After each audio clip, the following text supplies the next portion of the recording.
to another episode of Access-Ability. It's a show on YouTube where I talk about the video game industry, accessibility, and representation. Basically, how can we help more people to play games, and more people to see themselves in the games they play? Over the past few weeks and months here on Access-Ability, we have talked a lot about the Xbox Adaptive Controller, and why it is such a positive step forward for accessibility in video games. The Xbox Adaptive Controller is an officially produced, mass-produced controller made by Microsoft that is officially supported on the PC, Xbox One, Xbox Series S, and Xbox Series X. And it basically just allows disabled players to make custom setups for controllers. No more having to use the one controller that ships out of the box. You can plug in a bunch of different peripherals via USB or 3.5mm headphone ports to customize your layout in terms of the buttons and the positions that work for you. Picking up an Xbox Adaptive Controller and a set of buttons to go with it is not going to be cheap. It is noticeably more expensive than picking up a regular Xbox One controller, but compared to past solutions for disability accessible controllers, it is much cheaper and much more readily available than basically anything we've had in the past, and that is part of what makes it such an appealing prospect and such a good step forward for accessibility in games. Now, officially, of the three main console manufacturers, Microsoft is the only one that has a disability-focused hardware solution that has a controller specifically for disabled players to be able to customize. I say officially because Nintendo and Sony don't have their own products that fill that gap, that offer customizable control inputs physically for disabled gamers, but if you need that, there are workarounds on the other platforms, kind of. So, today on Access-Ability, we're going to talk about adaptive controller support for Sony and Nintendo consoles. We're going to talk about the work being done by third-party companies to produce their own adaptive controllers. We're going to talk about workarounds that can allow you to get your existing adaptive controller to work with Nintendo and Sony systems. And we're going to talk about some of the limitations that currently exist in terms of trying to get an adaptive controller setup to work with non-Microsoft consoles. So, first up, let's look at workarounds that currently exist to use your existing Xbox Adaptive Controller on the Switch and PS5. If you're a Switch owner, getting the console to recognise the adaptive controller is actually pretty simple. There are a few different adapters on the market today that will cause the Switch to read the Xbox Adaptive Controller as though it was a Switch Pro controller, which, when paired with the Switch's ability to fully remap button inputs, should make setting up an adaptive controller fairly easy. Of the adapters I've tested, both the 8-bit Do wireless adapter and the Nintendo Switch Up Game Enhancer allowed the Switch to be registered as a Pro controller, albeit with the latter only supporting wired play. I will include links to both adapters in the description of this video. However, support for those devices could always be firmware patched out in future, so bear that in mind. When it comes to the PS5, things are currently a little bit more complicated. If you use an adapter such as the Titan II, designed to allow for Xbox controller support on PlayStation consoles, you can get the PS5 to read your adaptive controller as a PS4 controller. Links again down in the description. This will allow for navigating menus and playing PS4 games with the adaptive controller, but any attempts to play PS5 specific software will currently result in an error saying that the controller is not supported for PS5 games. Now, this is entirely a choice on Sony's part. As we talked about last week on Access-Ability, link in the video description, Sony does not allow PS5 owners to play PS5 games natively with a PS4 controller, which is what the console perceives the adaptive controller as being if you use one of these adapters. There is no functional reason this needs to be the case, as PS4 owners can already remote play to their PS5 using a DualShock 4, and play PS5 games remotely with that PS4 controller. In fact, if you use the Titan II to connect your adaptive controller to a PS4, then remote play to a PS5, you can use the adaptive controller to play PS5 games. It is technically possible, if not inconvenient. Basically, if people lobby Sony to support PS4 controllers natively on PS5 for PS5 games, then that will backdoor in adaptive controller support onto the PS5. Now, When it comes to PS5, I fully expect that in the next few months we will see one of the major third-party peripheral manufacturers release a USB device designed to let you play PS5 games with an Xbox controller.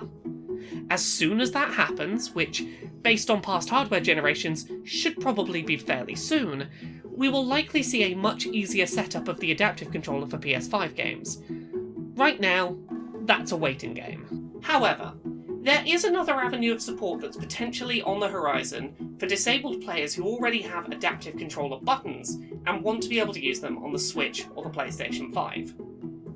We're going to talk about third-party solutions, third-party controllers that might fill this need. Announced at the start of November 2020, the Hori Flex controller is a third-party modular accessibility controller designed for the Switch and PC, which, much like the Xbox Adaptive Controller, allows for third-party peripherals to be plugged into USB and 3.5mm audio ports to create a custom gaming setup. The Hori Flex's base station is smaller than the Xbox Adaptive Controller and features a tripod mount screw thread on the bottom, meaning it can be attached to mounts fairly easily. Now, the Hori Flex isn't without its issues. It costs £180 right now, around 2.5 times the cost of the Xbox Adaptive Controller, and is currently only available in Japan, but it does present another possible future for controller accessibility on consoles. If Nintendo and Sony will not officially support accessible controllers on their consoles, companies such as Hori could step in and provide that as an option. One thing I am incredibly pleased to see when it comes to the Hori Flex is that it features identical input ports to the Xbox Adaptive Controller. This at least means that anyone interested in purchasing one, who already owns an Xbox Adaptive Controller, won't need to buy entirely new buttons with which to set this up.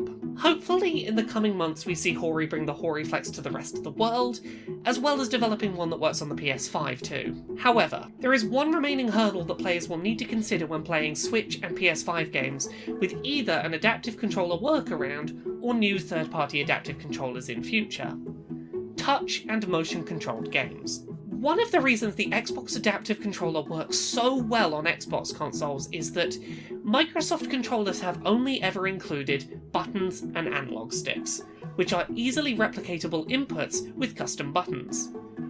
The Switch and PS5 both support motion control and even require its use in some games, with the PS5 also sometimes requiring the use of a touchpad on the base controller. Put simply, players will have to take time and effort to research games on Switch and PS5 before purchase, if they plan on using an adaptive controller to play with. Pokémon Let's Go Pikachu and Eevee, for example, require players to mimic a thrown Pokeball when the console is docked, and Astro's Playroom requires players to touch their controller to control a rolling ball, and neither of these games includes options to avoid those inputs in gameplay. So, there we have it. You can jerry-rig the Xbox Adaptive Controller to work on the Switch and PS5, but with some noticeable caveats.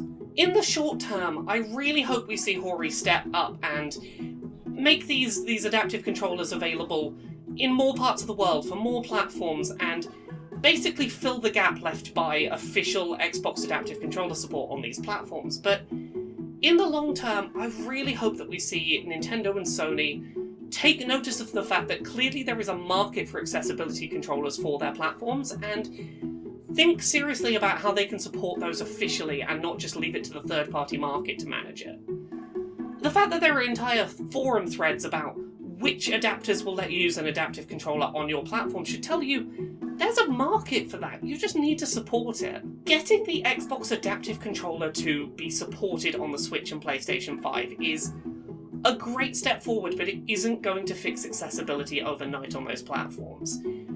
What we need is for Nintendo and Sony and basically every game development company to bear the limitations of the Xbox Adaptive Controller and what it can replicate in mind, and have alternative control schemes so that anything that can't be replicated by an adaptive controller, you have an alternate way to get past. Think about adaptive controllers as one of the controllers your players might use and build games around the ability to still play them. Those are the kind of things that are not going to happen when a company like Hori makes their own third-party controller. Those are the things that aren't going to happen from people jerry-rigging their Xbox Adaptive Controllers onto the Switch and PS5. Those are the things that come when Microsoft isn't the only company that is thinking about the adaptive controller first and foremost. These are the kind of things that Nintendo and Sony need to think about accessibility controllers themselves, rather than just being like, oh, other people will fix it for us, it's fine. No, you need to think about it yourselves, both of you. In a perfect world, any disabled gamer could just pick whichever games console they like and be able to have a controller that worked for them. We're not in that world yet, but we're moving there. We're seeing people find solutions to get things to work that aren't supposed to work. We're seeing third-party companies make products to fill in gaps, and I just hope that the more we see demand for this, the closer we'll get to, in the coming years maybe, seeing Nintendo and Sony realise that there is a real market for being accessible.